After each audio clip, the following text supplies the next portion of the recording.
You guys, I am so excited for who you get to meet today. I'm sitting here with my new, but also how are we not friends already, friend, Elizabeth McCravey. Elizabeth, thanks so much for coming on the show. Oh, I'm so thrilled. So, Stephanie, I looked actually on like Apple Podcasts, you can like see when you first subscribe to a show.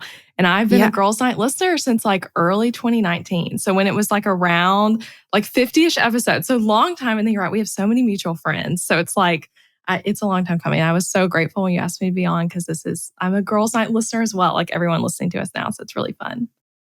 I didn't know that. I know. I waited till we started recording to tell you that because I was like, I want to tell her that while we're all listening. But yeah, I love your show. I totally didn't know that. I'm so honored. I feel like, we really do have mutual friends. And so your name has come up in all kinds of moments for me. And I feel like I love your work. I love the way you work. And so I'm just so inspired by you. And I feel like I've had a business crush on you forever. And so that's so like, yeah. And also we both live in Nashville. So I'm like, how has this not happened? Yeah. Like, yeah, we need to hang out. We need to hang out. Okay, so for women who haven't gotten to meet you and follow along with your work forever, tell us who you are, what you do, and a fun fact. Yes. So my name is Elizabeth McCravey, and I'm a Christian. I'm a wife to my high school sweetheart, but like senior year high school sweetheart. So not the whole time of high school, Okay. but senior year high school sweetheart, Adam. And we have one son who's a year and a half year old. And we live in the Nashville area in Franklin, Tennessee. So like you said, close by. So fun living here. And I do a lot of things, but the main thing in my business is that I create and sell Showit website templates. I'm a website designer. They're really easy to use templates, very personality driven and like made to grow with your brand. I also teach other designers how to build their business through my course, Booked.Designer. And I'm a podcaster too. So Breakthrough Brand Podcast is the name of my show. And it's like a lot of stuff for business owners, marketing, productivity, motherhood in business, website tips, things like that. And then my husband and I also do real estate investing, which sometimes I like forget to mention that because it feels still so new. And it's very much like our little but big-ish side hustle where you have 5 rental properties across Middle Tennessee and 1 in Alabama. So that's like another endeavor we have. And a fun fact about me, so like many people who were teens in the 2000s, I had a MySpace. Right. So MySpace was the hot thing then. And instead of just using it to post like the old school, like traditional selfie with like a real phone and updating your top 8, I actually had like a true MySpace. I can't call it a business because it made no money, but I'll call it a MySpace hobby where my sister and I made MySpace layouts. So we would design them and code them, market them, put them up on our page for other teenagers to use. So all sorts of like cool, fun designs. And we were really like little computer nerds where we just loved it so much. So after school and weekends, it was like, this is our thing. That we're doing. And we grew it to like a decent size friends on MySpace situation. And my dad from there was like, hey, y'all should make this into a business. There actually, if you can Google it, but there were a lot of teenagers back then who like made good money selling MySpace layouts. And as soon as we like got the domain name, started the website process, we lost interest. It lost its luster, possibly due to like it's starting to make money. And it might have just been that we were at an age of like phasing out of it. But yeah, that was like my thing growing up. And it's cool looking back now because I make website templates, MySpace layouts, very similar. So it's cool seeing how God like weaved that in of like a super early interest. I had no idea it could be a business. And now it's like what I'm doing. So I love looking back. And it's just fun memories with my sister too, of like us kind of building that thing together. That is so cool. That is so cool. I totally had a MySpace. Changing your top 8. Like the thing that was like you'd pick your music that like would play when you'd go on your page. It like I think mine had like glitter fall. I don't know. That is so I love that. That's one of the things that I've loved about that I love thinking about is like looking back through my early interests and, different conversations I had with people along the way. Like it just feels like the road is really windy as you're walking down it. But when you look back, you're like, oh, all of these things connected. And that's really cool.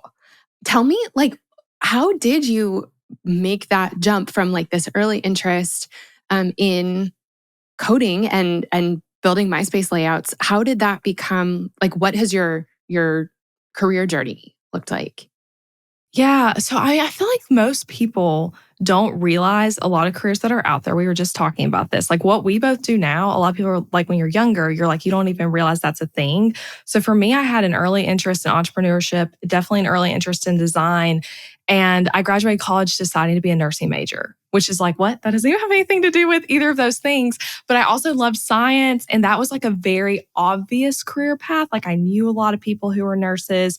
It's super, super common thing. And so it felt like it made sense to me. And I went to college with that major.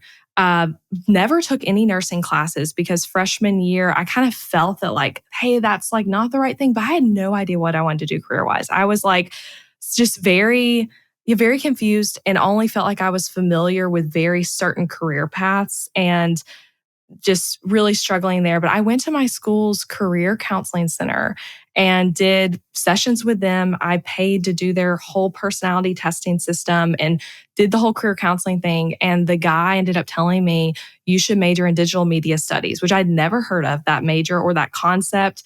It was a very unpopular major at my small college. There were only a few of us even in it, but it was the perfect fit for me. It was a combo of graphic design, computer science, and marketing. So you took classes in all three of those. And then my emphasis was graphic design.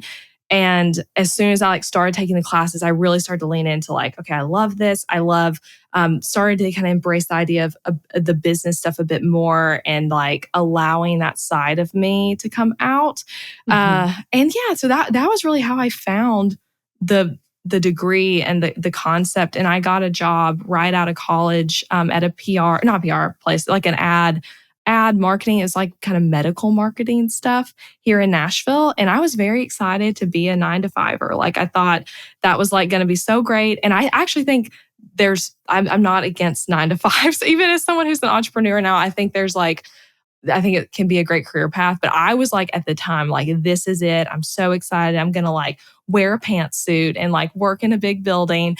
And I hated my first job, like truly hated it for a lot of reasons that made a lot of sense and a lot of reasons that maybe didn't. And I ended up quitting it after about 3.5 months and left left kind of unexpectedly, like didn't get a 30 days notice like I thought. It was like I left that day. And I think it was a total God thing because I left the job thinking, all right, I'm going to find another 9-to-5. I'm going to start that application process over again that I just did when I graduated college. And no one wrote me back. Literally couldn't find a job, even though that first job was super easy for me to find at a time where a lot of my friends were struggling to get their first job. I got a job easily and then was like, no one's writing me back. And I ended up really kind of going hard into the freelance stuff I had been doing while I was at the 9-to-5 and while I was in college, leaned back into that, doing freelance design for people, managing people's social media accounts, things like that. And it took me about a year, but I decided like, okay, let's make this freelance thing my for real business and start pursuing it that way. But I really think it was like just such a God thing that like the doors were not opening for me to get another job. And that I had a first job I didn't like. Because I think if I had a job I'd loved, it might have been years and years before I started my business. And so something for people listening to even know that like, I think sometimes when we're younger, we can think like, oh, starting a business is for people my mom's age or like for people in their 30s. It's like not something for when you're in your 20s. But I started my business when I was like 22 and it was very intimidating.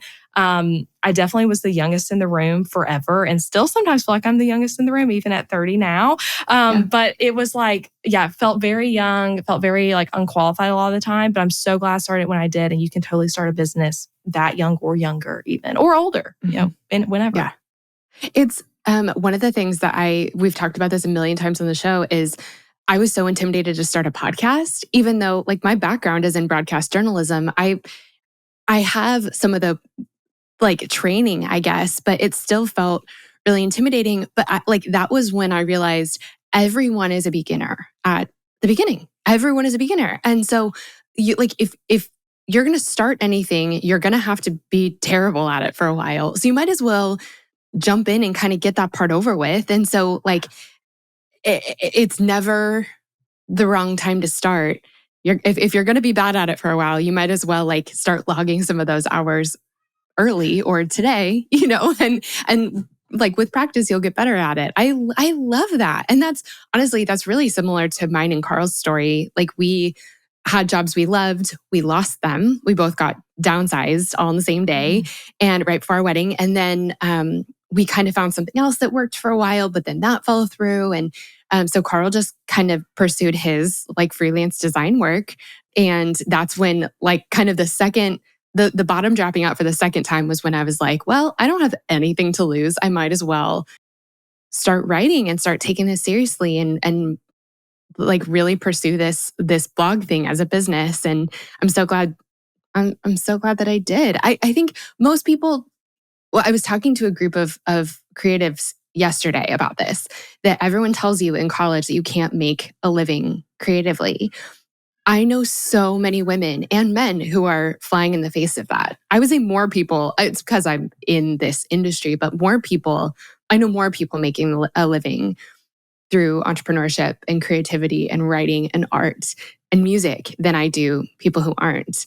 It really is possible. Yes. Yeah, that's so true. Like, yeah, it can feel like you can't because, again, you only see certain career paths. But once you get your eyes open to all the different things that there is out there, there's so much more. And that's cool that y'all's story is so similar. And it's just like, you never know. Like sometimes your business, sometimes you'll have deliberate business starting. And sometimes it's more of like things happen that lead you to that path that you were like meant to go on. Yeah. Yeah. So because you've been doing this work for so long, you've been doing it from home for so long, I really wanted to just pick your brain like crazy about how you get things done. I think when COVID happened, so many of us, who were wearing pantsuits and who were in offices, all of a sudden started living kind of more this entrepreneurial lifestyle, no matter who you're working for, if you're working for yourself, if you're working for someone else, so many of us are working from home now. And it can be a really tricky thing. It's not something that we're all just like naturally gifted at. And so I think a lot of us are beginners at trying to be our work selves at home. And so I have like 1,000 questions for you about this. Okay. So the first one is, can you walk us through your daily schedule? Now that we know what you do, how do you do that throughout a day? Yeah. Yeah. So first I want to say with the like working from home thing, you're so right that it's hard and that we aren't like typically taught how to do it. And then it is like with COVID, it's like everyone just got like thrown into this and even your employer might not know how to like help you do it well.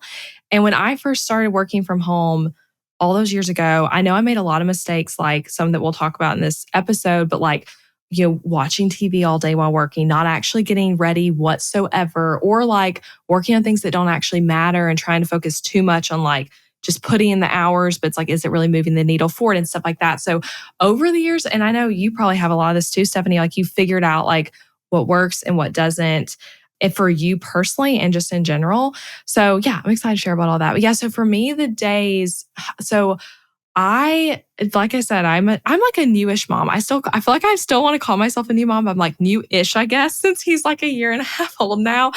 But we have childcare outside the home 3 days a week, Monday, Wednesday, Friday. And on those days, my husband, Adam, drops him off. I pick him up. And so those work days for me are from like 8-ish till like 3:30-ish when I go back to pick him up. And I usually take like a 1 hour solid break in there. Or I'll like stop the workday, like take a short lunch, stop the workday early to give myself like an hour or so before I go pick up Colin. So that's Monday, Wednesday, Friday. And Tuesdays are my mom day where I don't work at all. I'm just at home with him doing mom stuff and sometimes working during nap time, but I try not to. I try to like let that be a day of like where the nap time is like a time of rest for me because it can be long doing, a full day alone with a toddler. And then Thursdays, my husband is home with Colin doing like his dad day. So I'm working that day with a baby in the house. Also kind of like going a bit more back and forth between like family life and work life because they are just downstairs. So it's like we might lunch together. I might take a break to go to the playground. I might work a little longer that day. Since we're not like going to pick him up at preschool, it's like we can all just, I can work a bit longer. And then weekends are very much for like church, family time, time with friends, resting. I try not to work at all on the weekends unless I'm like in a launch mode.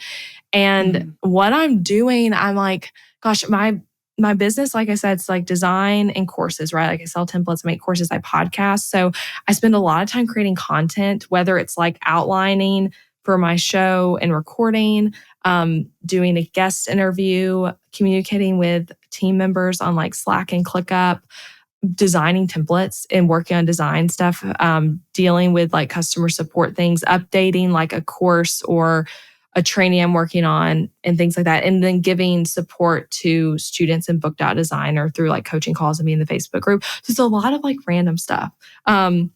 All day long. And I feel like no week or day is like the same. But I do have a decent amount of meetings and things I have to like navigate to like schedule time around. Mm-hmm. Yep, that makes sense. That sounds so familiar. Like, you described so many things about my day so well. I feel like I can never answer that question well. So I'm like, yeah, like that. But I'm not really designing things the way that Elizabeth is. So how do you what have you learned over the years about organizing your day so that you can actually get the things done that you need to get done, and so that you can finish a day feeling like you've actually moved the needle? I like what you said about you can just toil away at all kinds of things. Like if you're just trying to get some hours in, but when you're working from home, that's not really the point. You actually want to make some progress. So what have you learned about that? Yeah. So one thing that I've done that was a huge game changer for me when I first implemented it is I like to call it serious calendaring. So basically it could be your preferred digital calendar. For me, it's Apple Calendar. I know a lot of people prefer Google Calendar or any other. I do think a digital calendar works best for this though, because it's nice to have it with you on your phone or be able to quickly and easily move things around. But basically the way it works is you would start on ideally Sunday or Monday morning, before you start the workday, get out a blank sheet of paper and write down, and maybe multiple blank sheets of paper, like scrap pages. Write down all the things you're needing to do that week. And you can put them into categories of these are the personal things I want to get done. Like my child's a doctor's appointment. I'd love to work out 2 days. I need to buy groceries. It can be things like that. Kind of categorize those together. Work things that are truly on the calendar, as in they have to have it at a certain time. You might write that, Tuesday you have a meeting with your boss. Thursday's this podcast interview, things like that. Write those in, and then write all the things that are can kind of fit into your life and calendar wherever you want them to. They don't have a specific due date necessarily, and can kind of be worked on whenever. So for me, it might be things like I need to work on making these 3 pages on a template. I need to get back to my team about this. I have to record this solo podcast episode, all those different things. So just you want to brain dump all the things you've got to do, categorize it how you want to. It might be multiple sheets of paper, and it might be when you're looking at it, oh my gosh, it's so many things. So I start with that big brain dump, and then I go more granular into what tasks have to happen in order for the top level tasks to happen. So it really stinks when you get to something on your to-do list and you're like, wait, I can't even do anything on this because I had to ask this person this, or this person has to get back to me, or actually I had to make this big decision or whatever before it can happen. So an example of that would be, I could say, I got to do this podcast episode and it's due next week. In reality, it's multi-step, right? I need to come up with the topic. I need to outline it. I might need to ask a team member something first. Then you have to record it. Then you have to get it to everyone. So then you want to take the list and write down the multi-steps after. Maybe on your agenda, you have a meeting with your boss on Wednesday, but in reality, you need 30 minutes before that meeting where you're going to prep your notes for what you want to talk about. So you want to kind of break down those subtasks, and then get out your digital calendar, start putting stuff on it. Start putting the things on it that are have true times, which ideally those things would actually already be on the calendar. Because if you're scheduling through a scheduling software or you put them on at the time that event was scheduled, it's going to already be on there. But then you start putting the other things, right? Like you can put your workout on there. You can put that you need to buy groceries on there and when you're going to do that. And you can really like plug and play and be strategic about when things are going to happen. So you might look at Monday and say, okay, Monday, you already have 2 meetings that you know you're going to get ready for because they're important. You're going to do your hair and makeup and get dressed. And so maybe that's a good day for you to record the reels you need to make for your business or work on something else that requires that front facing look. Or maybe you know that like you want to write 3 blog posts and Tuesdays, like you don't have any meetings, you just have a completely free day. So that'd be a great day to like go spend 3 hours at a coffee shop working. So you can kind of prioritize and really like, again, get granular of like what makes sense when. You just put it on the calendar. I do color coding where different things are different colors. So it's like I have multiple calendars on Apple Calendar where they all go into. And I'll also leave plenty of blank spaces because things might take longer than you think. And when you first do this, it's hard to know how long things are going to take. Like you might think the meeting with your boss and the prep is only an hour and a half, but really it's 2 hours or 3 hours or whatever. So you kind of learn as you go. But I think that's so helpful and it gives you direction in knowing that you have a plan. It helps you be more deliberate with your time. And it's something like, it's so seasonal, right? Like I, for years, did this. And I think that was a huge part of me growing my business without working too much. Because like right now, I work about 20 to 30 hours a week as like a working mom who really is like mainly working part-time a lot of the time. But before then, before I had my son, I was still not working 40 hours a week as I built my business.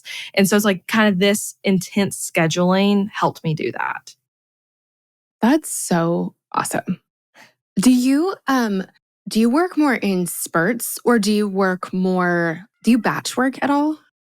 I do. Yeah, I like to do a lot of like timer work. A good app for that is called Focus Keeper. If you've heard of it, that like lets you kind of do a timer where it does like 20 minutes on, 10 minutes off, like break ways that way. So I do that some, especially when I'm doing a task that like is really unpleasant, where I'm like, I really am like, I don't want to do this. I'm avoiding this. That can be really helpful to like just set a timer in your iPhone for like 30 minutes and you're going to get a break once you're done.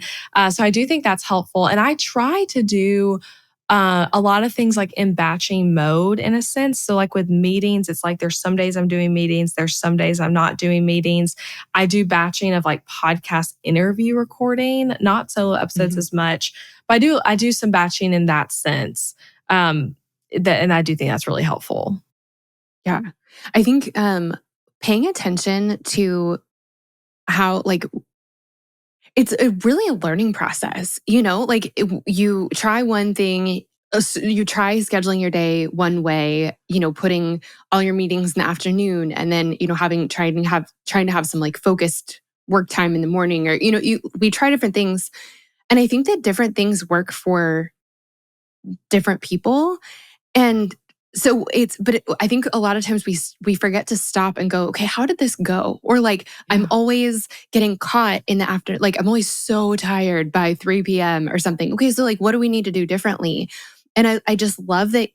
I love that idea of getting everything out of your head and onto a piece of paper and then finding the time on your calendar, because then you can look back at the week and go, oh, how did this go?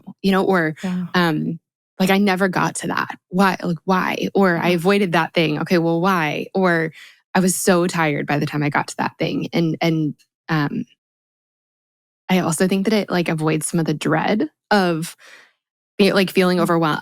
I'll write down a to-do list and feel like I have to do every single bit of it that day, instead of like, well, this is my to-do list probably for the next 2 weeks. I just don't think about it that way because I forget to sort of get to that next step of actually getting it on the calendar.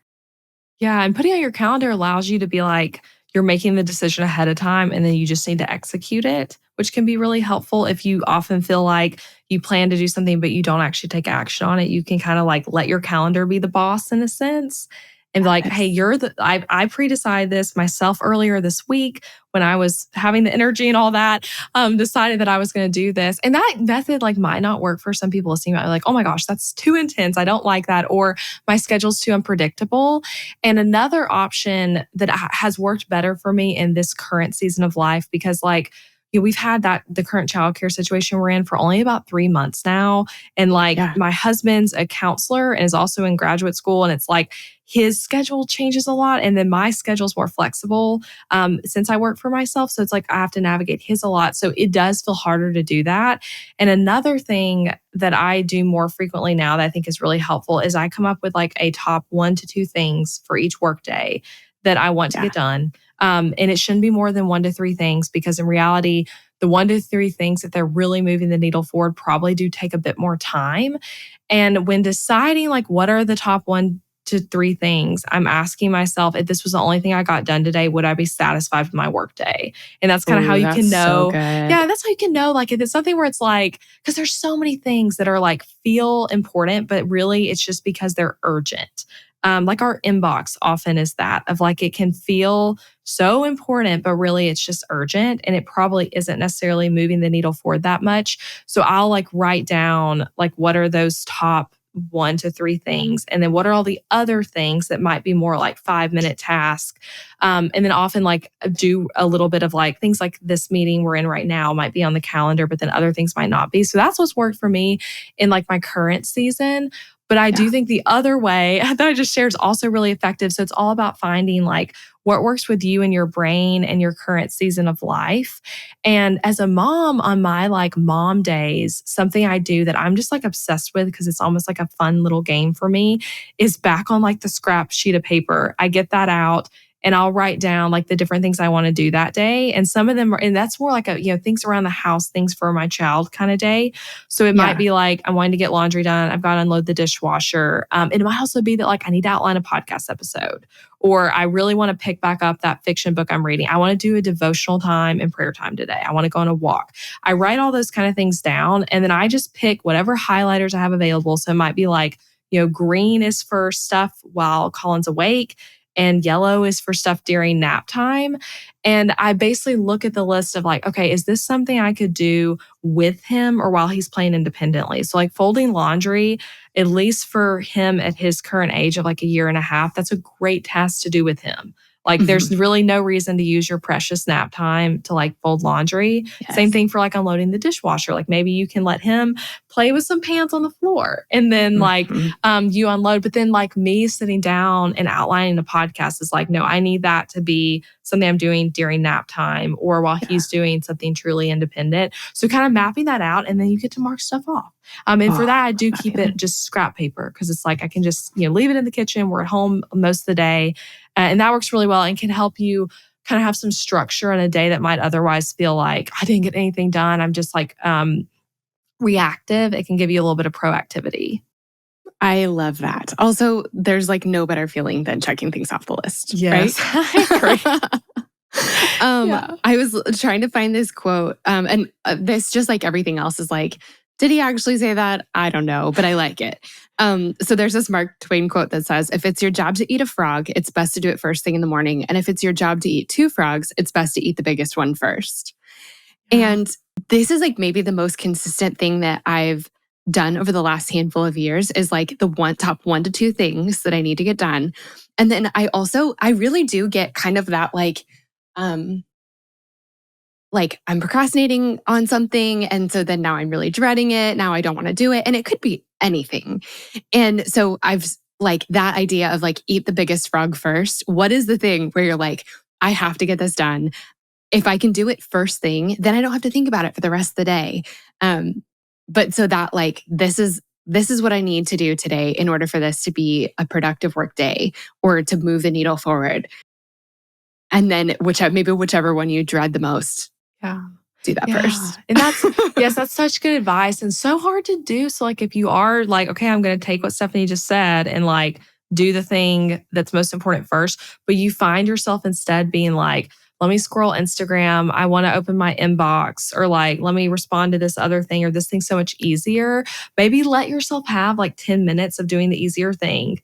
Because sometimes it can be like our brain needs a second to like go into work, but then do the hard thing and maybe set a timer, give yourself a reward after like spending an hour on it where you take a break and doing those sorts of things. But that's, especially when you're short on work time, if you don't have that many hours, it can feel so much better to get that really good thing done before lunch and then be able to like do something more relaxing and less intense the rest of the day. Yeah. Yeah. I know that one of the biggest, and anytime people find out how long I've worked from home, I mean, it's been like years and years. They're like, I don't know how you do it. I can't concentrate when I'm at home. And I think it's like partially because, I don't know, like your TV is at home. Like you would never watch TV while you're at like in an office, like at the office. So there's distractions like that. But then also there are things like, the dishes need to be emptied and the laundry needs to be folded. And so how do you, when you're at home, but you're in work mode, how do you stay in like focused work mode? Yeah. Yeah. I think it is like, it's hard navigating that. And it's like, especially if you're working in a room where it's like there's a lot of stuff that needs to be done. Like if you're working at your kitchen table and you look over your shoulder and your sink is full of dirty dishes and the dishwasher just finished running and like your kids' toys are all over the play area, it can feel very much like this is a distraction to what I'm trying to get done. So it could be helpful to do those things maybe before you start your workday. I love to have like the place I'm working be generally organized. And at this point in my business, I do have like a home office. But for years, I worked in our guest bedroom. I had a little like thrift store desk that I spent $50 on, painted white. And like, then that was my office, was like mixed in there. But having the space that you're working in, feeling like ready to go so that you can maybe ignore some of the other stuff, I think is really helpful. I also think it's okay to like take breaks as long as it works with like, again, your employer and the rest of your work schedule, to take breaks to do some of those things around the house. We are fooling ourselves if we think we can just sit at a desk looking at a computer screen for 8 hours straight and actually be productive that whole time. Your productivity is going to dwindle and dwindle the longer you're working. So taking like what people call micro breaks is really helpful. And I think for every person, how long those breaks are and how long they should be for you is going to depend on what you were just working on and your own personality, your energy at that time of day and all of that. But I will do things like take a break from sitting at my desk to go unload the dishwasher and like move my hands, move my body. And I think that's helpful. Some breaks, like just sitting on your phone scrolling Instagram, might feel like satisfying, but might not be as like productive of a break. Whereas doing something like going on a walk outside, again, something physical around your house even, can be a nice productive break. I find reading to be a good break for me as well. Like just like, again, away from maybe like the screen to open like a physical book. But yeah, I think it's like a balance of like allowing yourself to do some of that, but also making sure that you're not all of a sudden looking at your day and you're like, oh my gosh, I spent an hour doing housework when I'm supposed to be working. And that's where like the timer thing can be nice. Like you set a timer and you're like, hey, I'm going to tidy the kitchen for 20 minutes. And then I'm going to go back to like doing what I was doing. Yeah, I really like that. One of the things that we had to figure out early in marriage was like, I think Carl asked me one time, he was working like at a co-working space and he came home from work and he was like, hey, during the day, if you think of it, like you can empty the dishwasher. And I was like, I was so mad about that because really in my head, like when I may be home, but I am at work. And there are times like I do integrate things more now. Like I'll do a little bit of this, then I'll come back to this, a little bit of this, and I'll come back to this. But I didn't really know how to do that yet. I needed to really be at work, even though I was at home. And so I think we like had one conversation about that. And then, but neither of us ever again has expected the other person to do home things during the workday because it's like we treat each other like we are going to work, even though we are still in our house. But yeah, there was that one conversation where I was like, no, I'm still at work. And he's like, I'm sorry. I'm sorry. Yes, you are. Oh my gosh, that's such a thing with people who like, if you're not used to, like, if people just assume that like, because you're at home, you're just at home, you can just do whatever. Yeah, that's a good point. I think it's like, depending on maybe how long you've been working from home, like when you're just starting, like you're saying, it might be more like you really need to be like this work life separation and not let those things distract you. Let yourself be treated like you're in an office setting can be really helpful. Yeah. Yeah. I love that you said that about having a home office. I know that that's not like totally realistic for everybody. And in our house right now, so we, like I said, both Carl and I work from home, but we both have an office, which we like chose our house on purpose to have this space because we work at home. But we actually each have a guest bed in our office still, because we want to have space for our, parents to come. And, I want my sister and my parents to be able to come visit us. And like having guest rooms is really important to us. So basically, it's like we have beds in our offices. We like maybe take occasional naps during the workday. I don't know, just saying. Yeah. But it is like that's such a good way of having a room be like do double duty, is either having an office/guest room or a guest room/office. Those are two like functions of rooms that I think tend to go pretty well together. Yeah, they go great together. Yeah, I'm with you. And we both have home offices too. And it's nice having that space, but it's also like, yeah, you can utilize it for more. And you can totally be productive and be efficient and effective working from home without having like an organized, like, hey, this is my office space too. Yeah. Yeah. I didn't have an office for a really long time, or I did, but I would like never use it. I'm a total couch worker. I love working on the couch, but now that there's so many more people in our house and they're running around and they want my attention and stuff. So now I have to have like a door that I close to not. Yes. We like use a sound machine outside of my office when I'm doing things like this and Colin's home, because it's like if he hears my voice, he's gonna be like, let me go in there. So it's like you gotta really like hide once you have kids around. Yeah. Yes. Yes. Yeah. I'm like, the girls will walk past my door. I'm like, do you guys know I'm in here? I don't know that you do, but it's like better that you don't know I'm in here. I love that you mentioned other people like not knowing how to kind of treat your workday when you're at home. And I want to ask about that. I was going to ask about this kind of more towards the end, but let's talk about it right now. Like when you work from home, I think people in your life, like family or friends, don't necessarily know how to like treat you. It seems like you might be always available if you either work for yourself or work from home. How do you draw those boundaries? If someone asks you if you can do something, how do you like communicate? No, I'm at work. Yeah, it's so hard. Like, and some people really are going to struggle to get it. Like when I know like you sent me this question ahead of time and I was like, this is so hard because I have some people in my life where, and again, I've been working from home for like 8 years now, who I've just accepted like that they don't get it. It's like they think I'm more available than I am. And so and that's like some family members. In that case, I kind of use the language of like, I have a meeting, and I will even do that if like it's a meeting with myself of like, hey, I'm recording this podcast episode. I am doing this important thing that I'm going to be focusing on for 2 hours. And I use that language with them because it's like, it helps them understand that like I might be at home and I know, I have my cell phone nearby, but like I actually am working and I'm not available just because I'm in my house. So I think that can be helpful sometimes.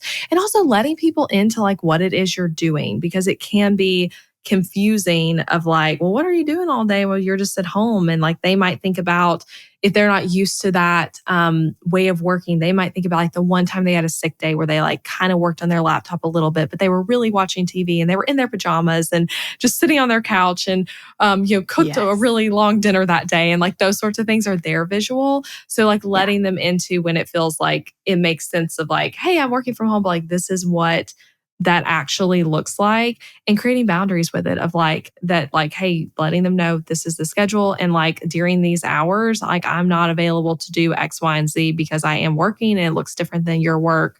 But it's still work. And you can be nice about it. But I feel like, I'm at a point where like, especially as a business owner, a lot of people don't understand why I do it all. And I'm just like, it's fine with some of those people. But then it can be frustrating, like you're saying, when it's,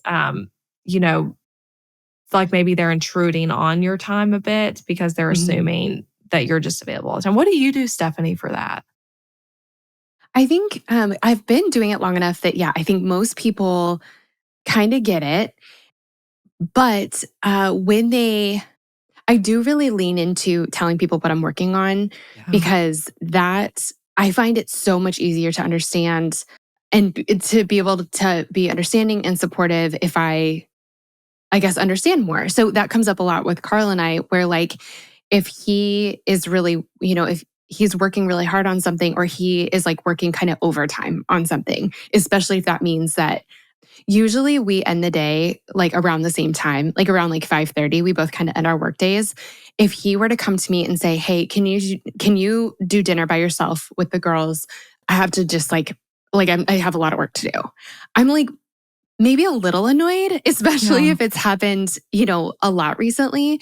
If he tells me I'm finishing up, I have to send a proposal to this client or something like that by the end of the day. This is the client. I'm like, "Oh yeah, okay, like we're on the same team. You go work on that. I'll take care of the girls' dinner." Like I just immediately feel this gigantic shift in my ability and desire to support him because I get what I'm supporting better. Yeah. It's not just like, well, I was like a little slow today, so like, I need to tidy up my office before I'm done. It just helps me be more supportive. And so I try to think about that a lot, that it's like, if I can communicate to Carl, to my family, to our team that helps us with the girls, if I can communicate to them what I'm doing, it makes it more of an us thing instead of a just me thing. And they're able to like understand how to support me better. But then also, I think I need to lean into that a little more about like, I have a meeting, Yeah. because there are times like if I struggle with this all the time. I feel like I always talk about this on the show, but like if I can technically do something, then I feel for a person, I feel guilty if I don't. So Yeah. it's like, well, I could scrap my entire day and go to lunch. I could technically do that. And would the world fall down? Probably not. Is it what I should do? Absolutely not. Like I have actual work I should do. So being able to say like, no, I really do. I have meetings. And Yeah. putting it in language that's a little bit easier to understand for everybody, that really says like occupied, cannot do something right now. I think that that's helpful. Yeah. Yeah, I feel that same guilt of like being like, wait, should I go? I could do that. Should I? And that's where too, like planning Mhm. ahead can be helpful because if you do plan that like for your hour lunch break, you're gonna go have lunch with a friend and it's not like just popping up on you, that can also feel more like, hey, you're using the fact that you maybe have a more flexible schedule or you get to be at home to your advantage because it's like we're not just working for the sake of work. Like we want to live our lives and enjoy friendships, enjoy our families and children and all of that. So it's like being able to kind of integrate both together can be really nice, but it helps when it's not Mhm. just like thrown at you and then you're like, wait, I have this other thing I'm trying to do. Yes, yes, just planning ahead. And I think when you do that, you also can say, well, like, having a sit down lunch to me is not all that important. Like, I totally don't mind eating while I'm working. Like, I know that that's not the healthiest thing in a Yeah. couple different ways, but like maybe you say, I would rather be able to take a walk at the end of the day and call my best friend. Yeah. And so you're like, that kind of hour that maybe I would have allotted for lunch, I'm just going to eat while I'm working, but I'm going to take that time and do something else. And Yeah. and I think that that's a really great way to think about it, especially if you have an employer where you're like, I really am accountable for this many hours or for this work. I'm going to get this done, but instead of this, I'm going to use that time to do this because this other thing is more important to me. Yeah. Yeah. You can use your lunch break for other things in that case. Yes, you can. Talk to me about social media because I Yeah. think that, you mentioned like that can feel like a really satisfying way to take a break, but it really is a gigantic hole you can get sucked down into. Also, maybe this might be even harder for me. I want to add on email. Oh God. Yes. Email's so hard. Like we can sit there and just respond to emails all day and feel like we're being productive, but then you never actually get any work done. So like Yeah. what are some of the limits that you put on yourself with those Yeah. things? So I do think social media is really hard. And there's so much advice that is all really good advice. So, like, we've all heard, and if any of this works for you, take it. But things like, don't look at your phone when you first wake up. Keep your phone in a completely different room while you're working. Move your social media apps around. So, like, you go to click on Instagram and it's something else, and then you're more aware. Deleting the apps certain days of the week, putting like the controls that our iPhones have where, like, it closes itself out, doesn't let you access after 30 minutes or whatever. And those are all great. And they have not worked well for me, is like what I would say. And I think for a lot of people listening might be like, yeah, like I feel better with my phone near me when I'm working. For me now, especially when like my son's often away somewhere else and I'm the emergency contact, I'm like, yeah, I do want my phone near me during work time. And also kind of like, I like having it near me when I wake up in the morning because it's my alarm clock. So like there's some things like that where like practically a lot of the typical advice is not that helpful.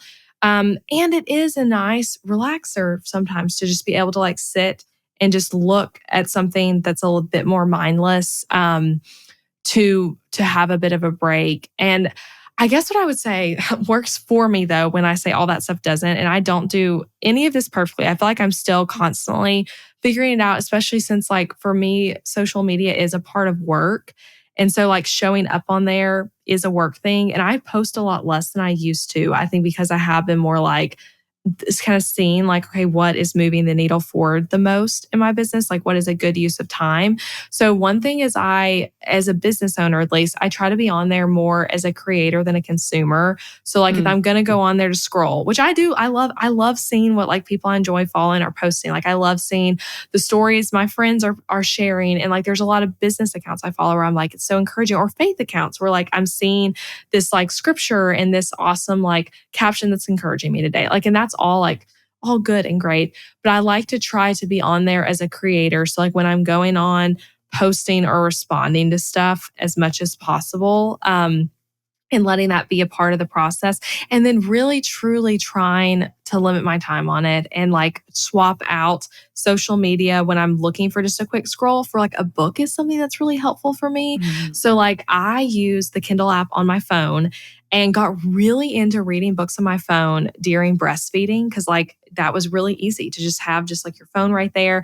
And I feel like that's a common time too that women end up getting really sucked into a lot of scrolling because it's like you're nursing so much and then you're sitting there all day long and that can be really like taking a lot of your time.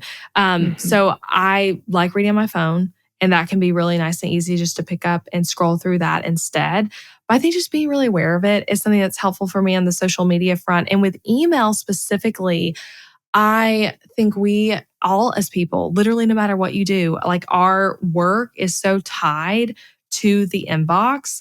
And it can be really easy to find yourself throughout the day just clicking on that icon, whether it's on your phone or your computer, and just constantly touching base with it.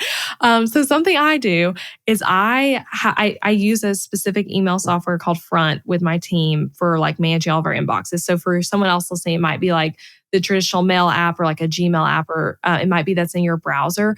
Do not keep that pulled up all day. Like shut the app down to where like you're forced quitting it. So then when you click on it again, it's got to do its little bouncing thing. Maybe on your phone, it's that you literally don't have that app at all. But then Yeah. when you do go to click on it, be in it to actually respond to stuff. So I try to not open it if I'm just like opening it as a quick distraction, or if I'm like, it's 9 p.m. and I'm kind of bored and like, let me see what's in the inbox. Like, if you're not going to respond to it right then, just don't mess with it. Is a really great rule of thumb because it is such a huge time suck. And we want to, in our work, be as like effective and efficient as possible so that we can spend time doing the things we really, really enjoy and be doing the things with our family, the things with our friends and our loved ones when we're with them and not be distracted by work. So like constantly opening your inbox when you're not actually going to do anything about it is really just putting your head in work mode when your body's not in work mode because you're not actually going to do anything with it. Yep. And like, unless you work in specifically only customer service, I would say responding to emails doesn't actually move the needle on the things that you need to do that day. If you do work in customer service and you're like, they're stacking up, and like how you know that you're done for the day is being able to get through an inbox, like that's a different thing. But I think for a lot of us, responding to emails is a necessary thing to do for communicating with the people we work with. It's not actually the work for most of us. And so it just is like this crazy trick, like making it feel like we're being productive and we're not. And that's hard. Yeah. Yeah, it is like, yeah. And that's something like that I realized like about a year ago, maybe, that I had a really bad habit of that, of like just constantly clicking on it. And I think too, if you are using another, like maybe the company you work for, y'all have a project manager that y'all are all communicating with, something like, ClickUp's what I use in my business, but there's other ones like Trello, Basecamp, things like that. Try to focus on that versus like the email notifications from it. Mhm. So that way, like, because that's probably the thing you actually do need to respond to, right? Is like your boss sending you something on ClickUp versus like a random email coming in about some like clothing line you're signed up for emails from. Yeah. Kind of differentiating those a bit there. But yeah, if you could make a goal for yourself, even of maybe like you're checking your email at this specific time every day and then this other specific time at the end of the day, like maybe it's 9 a.m. and 3 p.m. And like when you check it, you're going to be in there for 30 minutes each time and you're going to like actually Mhm. respond to stuff. It's really easier said than done, I think, a lot of that, because it is like, I feel like emails are more addictive than we realize. Often we just talk like, I love that you tied that in, because so often it's just social media, but in reality, scrolling our inboxes and just like opening stuff and like honestly, a lot of time being like concerned with it because you're not going to deal with it then, but then it might be like, oh, it takes you into like this work problem.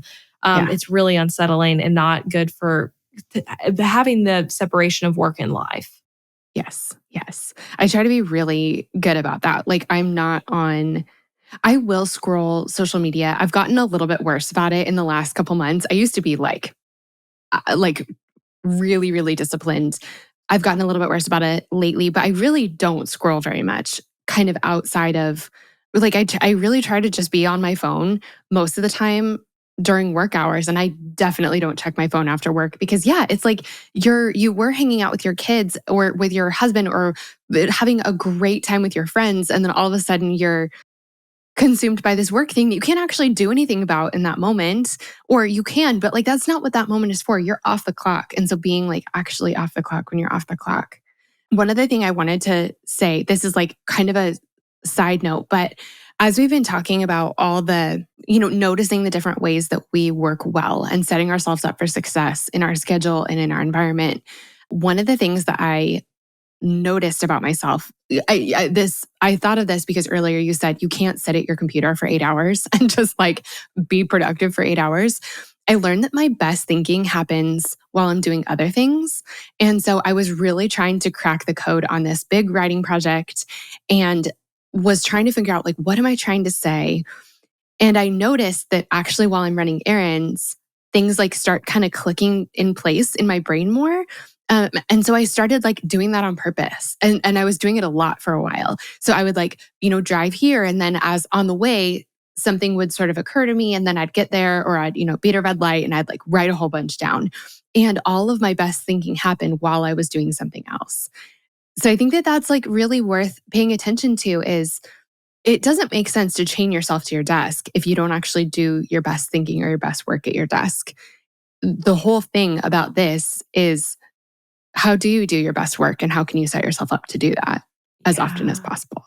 Right? Yes. Yeah, I love that you shared that, because I actually did a podcast episode that was like a short, like 10-minute episode about that exact topic of like the idea that we get our best ideas, our best insight in the shower is a big one for Yes. people. There's literally a stat that I shared in that episode where, what was it? 72% of people get their most creative ideas in the shower and feel more creative in the shower than at work. But other similar things to that would be like you're saying, running errands, driving's another one, walking's another one, doing something where your body's kind of just going through the rhythms of whatever it's used to doing.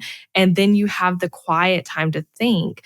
And it's so rare for us to have that because we often have our phones with us, our kids with us, someone talking to us, and all these distractions. And yes, for me, that's like huge of like looking for ways for me to like have that time alone in the car, maybe not listening to anything, but just thinking, Mhm. walking, and be able to think or pray and talk to God and listen to his voice and all that. That's so huge. Because again, we so Yeah. often are just bombarded with all these different distractions and things. So yeah, I love that you shared that because that's so true that we need that. So for people listening, like looking for ways within your day to like create that empty space to just think and work through ideas is actually working too and is really helpful for your mental health and productivity and all of it.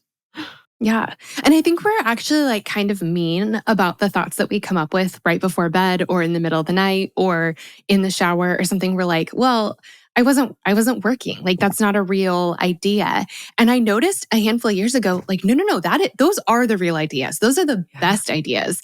And so like have your phone or a sticky note or something like right outside the shower so that you can write something down. Because the other thing is I'll be like, well, I'll remember this later. No, I won't. I never do. Yeah. So if you have something, if something occurs to you when your mind is at rest, just have a way to write it down and then you can forget about it. And then you can come back to it next time you are in work mode or like when you can actually do something about it. But that's like, I feel like that's a way that my brain processes through things the best. And then writing them down, I can come back to them later when I might not be feeling as free or creative. And I can be like, oh yeah, that was a good idea. I'll implement that now that I'm actually in the space to be able to do it. Yes, I do that too with like, I do notes on my iPhone and voice memos even where I'll like record if I'm like, I don't even have time to write this down, just voice memo yourself and like help yourself remember it that way. Yep. I love that. Do you have anything that we didn't cover? Just like any last encouragement for women as they're trying to be their work selves at home? Yeah. Gosh, one thing I would say that I think is really helpful as we talk about like working from home and not really having the work and personal life separation because it's all in one place, like we've been saying, having like a startup routine to your workday and a closing routine to your workday. And that sounds a lot more intense than it actually is. I'm talking like a minute on each end. But for me, what I do is like for starting the workday, first thing is like not starting with the inbox, although that can feel like the thing you want to start with most because it feels most urgent, but likely not the most important. But I start my workday. It feels kind of weird sometimes. And I've a few times forgot to unlight the candle, but I light a candle on my desk. And that like kind of signifies for me, okay, like the workday starting and then looking over your agenda for the day. And back on what you were saying, of like eating the frog concept of like that most important thing, like really just taking that second to be like, okay, what am I starting with? I'm transitioned, the office doors closed, or like I'm at my kitchen table now. And like this is starting work. The laptop is open.